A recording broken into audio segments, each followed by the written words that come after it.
നമ്മളെ കേരള രാഷ്ട്രീയം ഉണ്ടല്ലോ, എങ്ങോട്ടാണ് പോകണമെന്ന് ഒരു പിടിയും കിട്ടണില്ല.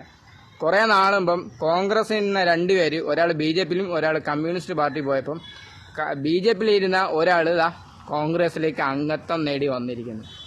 ഇവന്മാരെ ഒരിക്കലും വിശ്വസിക്കാൻ പാടില്ല. കാരണം ഇവര് സീറ്റിന് വേണ്ടി സ്വന്തം പാർട്ടീനെ കുറ്റം പറഞ്ഞിട്ട് പോകും. അമ്മാതിരിയുള്ള കള്ളന്മാരെന്ന് വെറും കള്ളന്മാരല്ല, പെരും കള്ളന്മാരാണ്. ഇവന്മാരിന് വേണ്ടി വെട്ടാനും കുത്താനും പോണമാരുടെ എനിക്ക് ഒന്നാ പറയണം, നീയൊക്കെ പഠിച്ച് നല്ല ജോലിയൊക്കെ നേടി നിന്റെയൊക്കെ കുടുംബം നോക്കിക്കോ. അല്ലാതെ ഇവന്മാരെ നിന്നെ കൈപിടിച്ച് കയറ്റാൻ പോണില്ല. ഇവന്മാരെല്ലാം ബിസിനസ്സാണ്. പണത്തിന് വേണ്ടി ഇവന്മാരെ എന്തും ചെയ്യും. അത്രയ്ക്ക് വൃത്തികെട്ടന്മാരാണ്.